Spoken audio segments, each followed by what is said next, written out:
And okay, I know that everybody has been talking about the slap. It's a big part of the national dialogue because we're clearly so busy.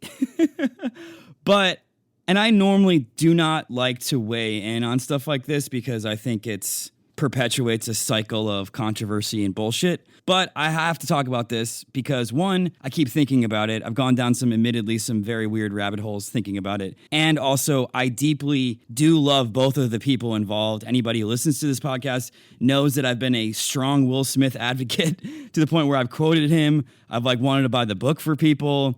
And I love Chris Rock. I think he's so funny. He's a comedy legend. Everyone knows that. But I want to talk about it and hopefully offer some new insight that some people aren't saying from the perspective of this podcast. Because I think a lot of things went down that people don't realize because I've read a lot about Will Smith. And this is, of course, my spiritual interpretation. So feel free to say, bro, go outside, get a hobby. So from a create your own reality perspective, here's the quick background on Will Smith. Will Smith starts his book by basically saying that his entire career, every action he's done, he's secretly always thought he was a coward. Because when he was growing up, his dad beat the shit out of his mom and he never was man enough to step up and stop that violence, right?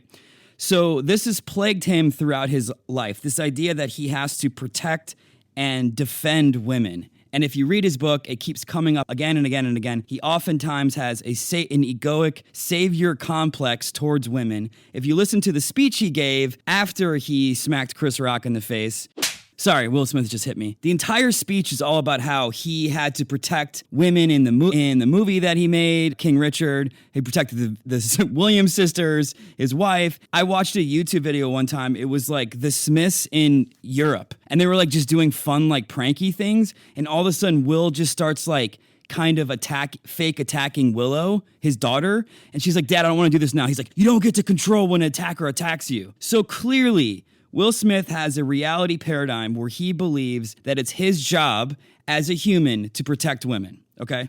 And it's also clear to me, and if you read his book towards the end, it became so intolerable that Jada was like, I'm done with you. There was this story about Will threw this birthday party for Jada, and he did 1,000 things, and Jada was like, that was the most disgusting display of ego. That was clearly all about you and not actually about me. And if you watch that clip, and I've watched a lot of Will's movies or clips, and I could tell leading up to the Oscars that something was off with this dude. And I believe that it is a couple of things. I think it's ego run fucking insanely wild and also aggressive self-sabotage. And so again, from our perspective of this podcast, it's important to look at these things and learn from it. Will even said in the middle of his speech, Denzel told me when you're at your highest is when the devil comes for you. And all that is, Viv, my great friend, former coach, used to say is an upper limit, where literally you can't handle all of the good coming at you, so you self-sabotage. And we all do this. Celebrities all do this. And I didn't realize this, but Will apparently has been lobbying for him to win the Oscar for years. I guess he said he purposely started opening up and being more honest in his life, strictly because he wanted to win an Oscar. So I want to be very clear. I love Will Smith, but I was absolutely fucking appalled that he did that. And I'm even more appalled every day that goes by thinking about it. And for several reasons. Number one, from a human perspective, we're all going to make mistakes. Russell Brand's like, I could have done that. I'm like, no, dude. No. I care more about, obviously I didn't like that he did this. His ego's out of control. He needs to go on a long vacation. That's fine. What I don't like about it is the incredible protective nature and power that protected him to do that and allowed it to happen. And not only allowed it to happen, to then have him get a fucking standing ovation and then allow him to go to the after party, dance his ass off to his own music as people crowd around and circle him. So let me explain this to dive into this. And again, I promise this is going to come back to you. Don't worry. All right. That was Willoughby. I think if you were to distill down some of the biggest problems in the world today, and things that are really plaguing us, right? I think you can kind of mostly distill it down to one of two things, ego or violence. And usually ego is first. You can look at the situation in Russia with Putin. You can look at colonization. You can look at Trump. You can look at a majority of American politicians. Ego or violence. That's very much been a specifically Western paradigm, but I think it's a universal paradigm. Hollywood has prided itself, specifically lately, on being a bastion of social, like, good and being in touch with marginalized people and, like, look how good we are. We're so good. And not that being in touch with marginalized people is bad. It is good. But to me, it's all about, comes back to checking your own consciousness for the good of humanity. So Will Smith is a god in Hollywood, and I have been on sets, not with Will. I heard he's nice, but when you are that level of famous, a lot of you might not know this because you guys might not have ever been on a set, but there is literally a term for when an actor comes on set. They are referred to as the talent. That's your title. So there's 300 people on set, most of whom are working 900 times harder than you, but in comes the godlike figure called the talent, and everybody else has to behave and quiet and be chill because the talent is here.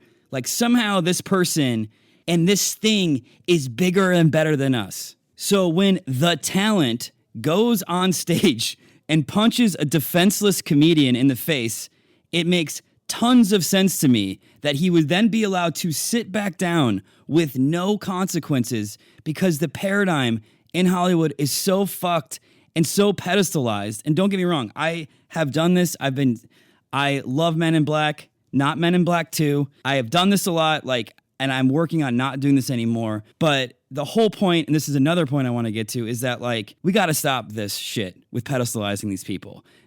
I think we have to get rid of award shows. It's absolutely absurd. But I guess what I'm so bothered by is these are all the same people sitting in a room who wanted to cancel Dave Chappelle, want to cancel Joe Rogan, but will not only allow a dude to walk on stage and punch a comedian, they will then give him a standing ovation. They will then allow him to go dance at his own stupid party. To make matters even worse, Hollywood has now been, the Oscars were like, well, we tried to ask him to leave and he wouldn't. I'm like, oh, cool. So Will Smith is bigger than the law now? Do you guys have police officers? Would that have helped? That is such a cowardly move. And I feel like Jim Carrey was like, it just shows how spineless they are. And he goes, it just proves that we're not the cool kids anymore. And I thought that was so good. Ultimately, I want to tell you guys why I think this is going to come out good, though, for us. So it's ego and it's violence, which is somehow, that's what I'm saying, is that paradigm is very much accepted in Hollywood still. They can give all the speeches about caring about marginalized people and they can cry on stage. But ultimately, when the cameras are off and when someone's on set and they're treated as a god, like the talent, the savior is here, all their behavior is somehow inexcusable. And luckily, I truly believe that we're going to turn a corner on this. But this shit has been going on for 60 years. That hapless PAs are terrified of making eye contact with Tom Cruise. And that structure, the way that we look up to these people and the way that we are creating that reality that allows this dynamic. And I believe truly that all that shit is crumbling slowly before our eyes. And from a comedian perspective, and a lot of comics have said this, and it's true. It's terrible. I have known friends that have been charged on stage, that have gotten shit thrown at him. And if you don't think that this has an effect on people, how they can respond to comedians. And ultimately, Bill Maher said this, but it's true. It's basically what we're saying, what Will Smith was saying is, again, jokes are the problem, not somebody else's own consciousness and the shit they have knocking around in their head. I'm not about being insensitive. I don't even like Chris Rock's joke. I thought that joke was stupid. Nobody even knows what G.I. Jane is anymore. But jokes are not the problem. And it would be if the war, people were like, well, the war in Ukraine started because of a really bad Dances with Wolves joke. So, they just had to. Sorry, that was Putin hitting me for making a really bad joke about a Dances with Wolves joke. So ego and violence, man. And controversy. And these are three things that I think are plaguing our society. And one of the reasons why I don't like commenting on the Kardashians or Pete Davidson or Kanye West is because, number one, I don't care. I just don't. I don't know really anything about those people, kind of, Pete. But because when we talk about these people, I don't want to talk about them, okay? Because invariably we are creating a reality outside of ourselves that we have no control over, that is putting something else up on a pedestal that isn't you. I don't want to talk about Kanye West. I want to talk about you. I don't want to talk about Pete Davidson. I want to talk about you. I don't want to talk about Will Smith, but I just did for 10 minutes. I want to talk about ways in which we as a society can empower all of us to believe that we are that powerful and we are that amazing. Listen, I love creativity. I love movies. I love making content. But I'm also in the business right now of not making other people gods and diminishing your power. I want to talk about you. I want to talk about what you care about. I don't give a fuck what Pete Davidson's doing or what Kanye's doing. Here's a quick clip of Russell Brand kind of talking what I'm talking about. We are here now creating a reality. You could have ceremonies for whatever. You could have systems and institutions for whatever's important to you. What are your values really? If we continue to live in a kind of de facto reality, a fatica sats reality, an outsourced reality that we're not participants in, where we're happy to tip-tap away about other people's realities, then I think we're missing the point of life. And that's what I felt most keenly when I watched that. This is sad. Something is over. That was Russell Brand getting mad at me for using content without asking him. The only thing I would say is I don't think it's sad. I think it's incredibly positive. I think that, and I've said this 1,000 times on this podcast, all of the structures and all of the institutions that we have held to be in high esteem and sacred are all slowly crumbling. And it's good because we are shifting the power and the focus back to us. And it's actually statistically true. Like, look at the ratings that award shows get. Everybody knows deep down, it's a little ridiculous to watch rich people give each other gold. Although, sweet tux, bro. So the last thing I want to say about this is remember that while it might be fun to talk about these people and to think about these people, and there's nothing wrong with fucking any of that or going to see movies, it's great. Just know that you are equally as powerful as them. Always, no matter what. And the last thing I will say is Chris Rock is going on tour now. He had his first shows of his comedy tour last night or 2 nights ago in Boston. What is the title of Chris Rock's new comedy tour? And you're going to think I'm making this up, but you should Google it. The title of Chris Rock's comedy tour is Ego Death Tour.